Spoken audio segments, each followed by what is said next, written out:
ಇಂದೇ ಡೌನ್ಲೋಡ್ ಮಾಡಿ ಮತ್ತು ನಿಮ್ಮ ನೆಚ್ಚಿನ ಶೋಗಳನ್ನ ಆನಂದಿಸಿ. ನನಗೆ ಮದುವೆ ಬೇಡ.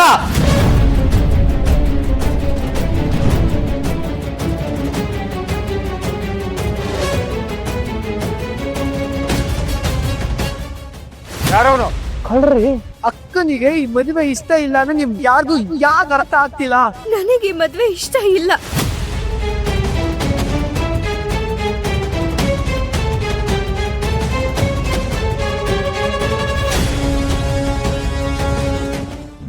ಸಂಜೀವ, ಏನಾಯ್ತು ನಿನಗೆ? ಯಾಕೋ ಹೀಗೆಲ್ಲ ಮಾತಾಡ್ತಾ ಇದೀಯಾ? ಏನಾಯ್ತಪ್ಪ ಸಂಜೀವ? ನಮ್ಮಿಂದ ಏನಾದ್ರೂ ತಪ್ಪು ನಡೆದು ಹೋಯ್ತಾ?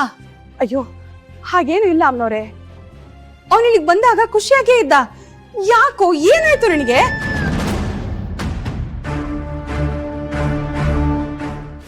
ಇರಿ ಗಾಬರಿ ಆಗ್ಬೇಡಿ. ಸ್ವಲ್ಪ ಗೊಂದಲ ಆಗಿದೆ ಅಷ್ಟೆ. ಸಂಜೀವ ಹೀಗೆ ಹೇಳೋದಕ್ಕೆ ಏನು ಕಾರಣ ಅಂತ ನಂಗೆ ಗೊತ್ತಿದೆ.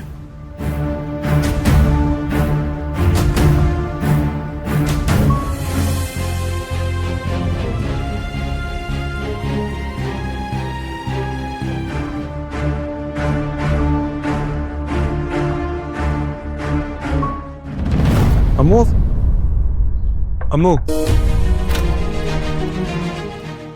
ಅಮ್ಮು ಅಮ್ಮು ಅಮ್ಮು ಅಮ್ಮು ಬಾಗಿಲು ತೆಗಿ, ನಿಂಗೊಂದು ಹ್ಯಾಪಿ ನ್ಯೂಸ್ ಇದೆ.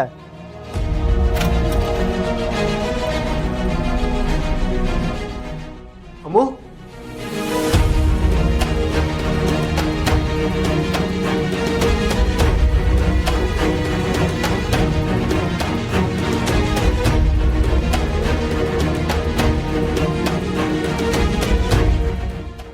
ನನ್ನ ಕ್ಷಮಿಸಿ ತಾತ, ನನಗೆ ಮದುವೆ ಇಷ್ಟ ಇಲ್ಲ. ನನ್ನ ಡ್ರೀಮ್ನ ಹುಡುಕಿ ಹೋಗ್ತಾ ಇದ್ದೀನಿ. ಎಂಥ ಕೆಲಸ ಮಾಡಲಿ ಇವಳು, ಜಾಸ್ತಿ ದೂರ ಏನು ಹೋಗಿರಲ್ಲ ಅನ್ಸುತ್ತೆ.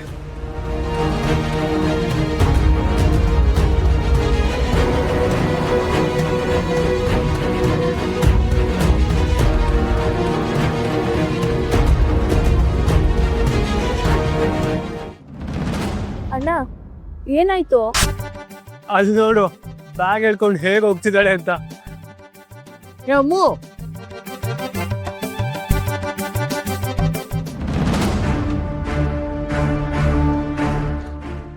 ಆದಿ, ಅಂಜು, ಎಲ್ಲೇ ಹೋಗ್ತಿದ್ಯಾ ನೀನು? ನೀವಿಬ್ರು ಯಾಕೆ ಬರಕ್ ಹೋದ್ರಿ? ನೀವ್ ಇದ್ರಲ್ಲಿ ಇನ್ವಾಲ್ವ್ ಆಗಿ ತಾತನ ಹತ್ರ ಬಯಸ್ಕೊಳಕ್ ಬೇಡ ಅಂತಾನೆ ನಾನ್ ತಾತನ್ಗೆ ಲೆಟರ್ ಬರ್ದ್ ಬಂದಿದ್ದೀನಿ. ಅದೆಲ್ಲ ಏನು ಬೇಕಾಗಿಲ್ಲ, ಬಾ ಹೋಗೋಣ. ಇಲ್ಲ, ನಾನ್ ಬರಲ್ಲ, ನೀವ್ ಹೋಗಿ. ಅದ್ ಸರಿ, ನೀನ್ ಮನೆ ಬಿಟ್ಟು ಓಡೋಗ್ತಿದ್ಯಾ ತಾನೆ? ಓಡೋಗವ್ರು ಬಸ್ಸಲ್ಲೋ ಕಾರಲ್ಲೋ ಹೋಗ್ತಾರೆ. ಏನಿದು ನಟರಾಜ ಸರ್ವಿಸು? ಕಾರಲ್ಲಿ ಹೋದ್ರೆ ಗೊತ್ತಾಗತ್ತೆ. ಹಾ, ಹಳ್ಳಿ ಬಸ್ಸು ರಶ್ ಇರುತ್ತೆ, ನನಗ್ ಹೋಗಕ್ ಆಗಲ್ಲ.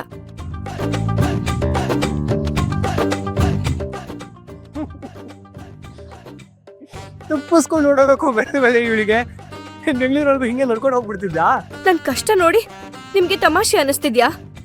ನನಗ್ ಗೊತ್ತು ನಿಮ್ಮನ್ನ ತಾತ ಕಳ್ಸಿದ್ದಾರೆ.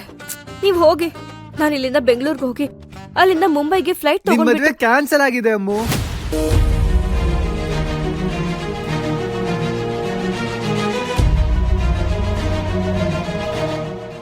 ಹೌದು, ನಿನ್ ನಿಶ್ಚಿತಾರ್ಥ ಕ್ಯಾನ್ಸಲ್ ಆಗಿದೆ. ಹೌದಾ? ಹಾಗಾದ್ರೆ ಒಳ್ಳೇದಾಯ್ತು. ನನಗ್ ತಾತಂಗ್ ಮೋಸ ಮಾಡ್ತಿದ್ದೀನಿ ಅನ್ನೋ ಗಿಲ್ಟ್ ಕಾಡಲ್ಲ. ನಾನು ಇವಾಗ್ಲೇ ಹೋಗ್ತೀನಿ. ನಿನ್ನಿಂದ ಅಲ್ಲ, ಆ ಸಂಜೀವ ಮಹಾಪ್ರಭುವಿಂದ. ಅವನೇ ತಾನಾಗೆ ಬಂದು ನನ್ ಈ ಮದುವೆ ಬೇಡ ಅಂತ ತಾತನ ಹತ್ರ ಹೇಳಿದಾನೆ. ಏನ್ ಹೇಳ್ತದೆ ಆದಿ? ಹೌದು ಕಣೆ, ನೀನ್ ಮನೆ ಬಿಟ್ಟು ಬಂದಿರೋದು ಮನೇಲಿ ಇನ್ನ ಗೊತ್ತಿಲ್ಲ. ಸುಮ್ನೆ ವಾಪಸ್ ಬಂದ್ಬಿಡು. ನೀನೇನು ಕೆಟ್ಟೋಳಾಗ್ತೀಯಾ? ನಿಜವಾಗ್ಲು ನಾನು ನಿನ್ನೆ ಸಂಜೀವನ ಹತ್ರ ಮಾತಾಡಿದ್ನಲ್ಲ, ಅವ್ನ್ ಮನ್ಸು ಬದ್ಲಾಗೋಗಿದೆ.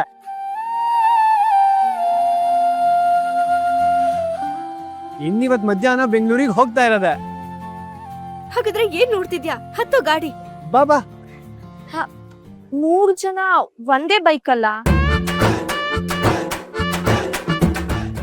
ಕರೆಕ್ಟ್ ಅಲ್ವಾ? ಸರಿ, ಒಂದ್ ಕೆಲ್ಸ ಮಾಡು, ನಾವಿಬ್ರು ಬೈಕಲ್ಲಿ ಬರ್ತೀವಿ, ನೀನ ಟ್ರಾಲಿ ಬ್ಯಾಗಲ್ಲಿ ಬಂದ್ಬಿಡು, ಸರಿನಾ? ಅಣ್ಣ, ಮತ್ ಬಾರಿ ಬೇಗ, ಟೈಮ್ ಆಯ್ತು.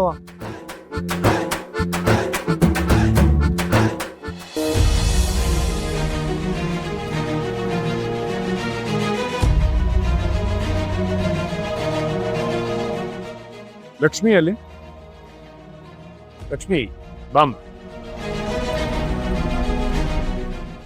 ಸಂಜೀವಂಗೆ ಹೇಳಿದ್ದು ನೀನೇ ಅಲ್ವಾ? ಹೇಳಮ್ಮ, ಸಂಜೀವಂಗೆ ಹೇಳಿದ್ದು ನೀನೇ ಅಲ್ವಾ? ಏನೇ ಹೇಳ್ದೆ? ಇರಿ, ಏನು ಗಾಬರಿ ಆಗಬೇಡಿ. ತಂಗಿಯಾಗಿ ಅವಳು ಏನು ಮಾಡಬೇಕು ಅದನ್ನು ಮಾಡಿದಾಳೆ. ಸಂಜೀವಂಗೆ ಅಮ್ಮಗೆ ಮದುವೆ ಇಷ್ಟ ಇಲ್ಲ ಅಂತ ಹೇಳಿದ್ದು ನೀನೇ ಅಲ್ವಾ? ನಿನ್ನೆ ರಾತ್ರಿ ಹೌದು, ನಿನ್ನೆ ರಾತ್ರಿ ಅಮ್ಮು ನನಗೆ ಮದುವೆ ಇಷ್ಟ ಇಲ್ಲ ಅಂತ ಹೇಳಿದ್ದು ನಿಜ. ಆದರೆ ಕಾರಣನೇ ಏನು ಅಂತ ತಿಳ್ಕೊಳ್ದೆ ಈ ಥರ ನಿರ್ಧಾರ ಮಾಡಿದ್ದು ತಪ್ಪಲ್ವಾ? ಹೇಳು ಸಂಜೀವ, ತಪ್ಪಲ್ವಾ? ನೋಡು, ಅವಳಿಗೆ ನಿನ್ನ ಬಗ್ಗೆ ಆಗಲಿ ಅಥವಾ ಈ ಮದುವೆ ವಿಷಯದಲ್ಲಾಗಲಿ ಖಂಡಿತ ಬೇಸರ ಇಲ್ಲ. ಅವಳಿಗಿದ್ದು ಒಂದೇ ಕಾಳಜಿ, ಮದುವೆ ಆದಮೇಲೆ ಓದೋಕ್ಕೆ ಅವಕಾಶ ಸಿಗುತ್ತೋ ಇಲ್ವೋ ಅನ್ನೋದು. ಅವಳಿಗೆ PhD ಮಾಡಬೇಕು ಅನ್ನೋ ಆಸೆ ಇದೆ. ಮದುವೆ ಆದಮೇಲೆ ಓದೋಕ್ಕೆ ಅವಕಾಶ ಸಿಗುತ್ತೋ ಇಲ್ವೋ ಅನ್ನೋ ಭಯದಲ್ಲಿ ಅವಳು ಹಾಗೆ ಹೇಳಿದ್ದಾಳೆ.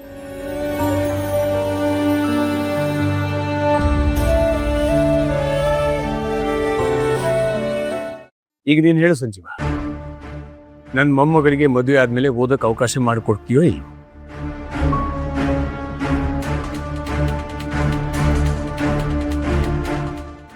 ಅಯ್ಯೋ ತಾತ, ಇದೀನ್ ಈ ತರ ಕೇಳ್ತಾ ಇದ್ದೀರಾ?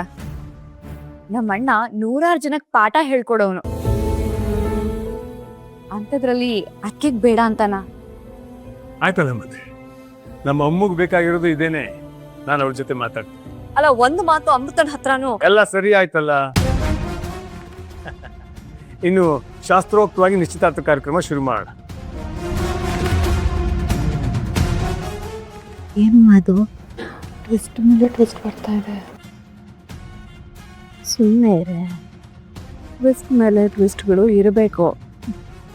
ನಾವು ಆಡಿಯನ್ಸ್ ಥರ ನಿಂತ್ಕೊಂಡು ನೋಡ್ತಾ ಇರೋಣ.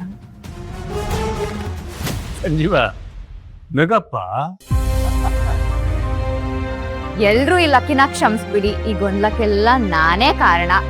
ಮನೆ ಮಗಳು ಅನ್ಕೊಂಡು ಕ್ಷಮಿಸ್ಬಿಡಿ. ಹೋಗ್ತೀನಿ ನೋಡು, ನೀನ್ ಮಾಡೋ ತರಲೆಗಳೆಲ್ಲ ಇಂಥದೆ. ಹೋಗ್ಲಿ ಬಿಡಮ್ಮ, ಅವ್ಳು ಮಾಡಿದ್ರಲ್ಲಿ ಏನು ತಪ್ಪಿಲ್ಲ. ಯಾರಪ್ಪ ವಾಲಗದವರು?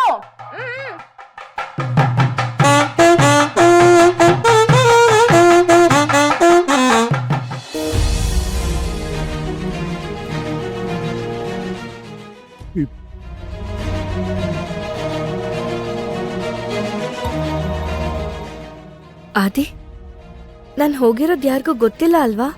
ಇಲ್ಲ ಅಮ್ಮ, ಗೊತ್ತಿಲ್ಲ. ಗೊತ್ತಾಗಿದ್ದಿದ್ರೆ ಕಥೆನೇ ಬೇರೆ ಆಗಿರೋದು.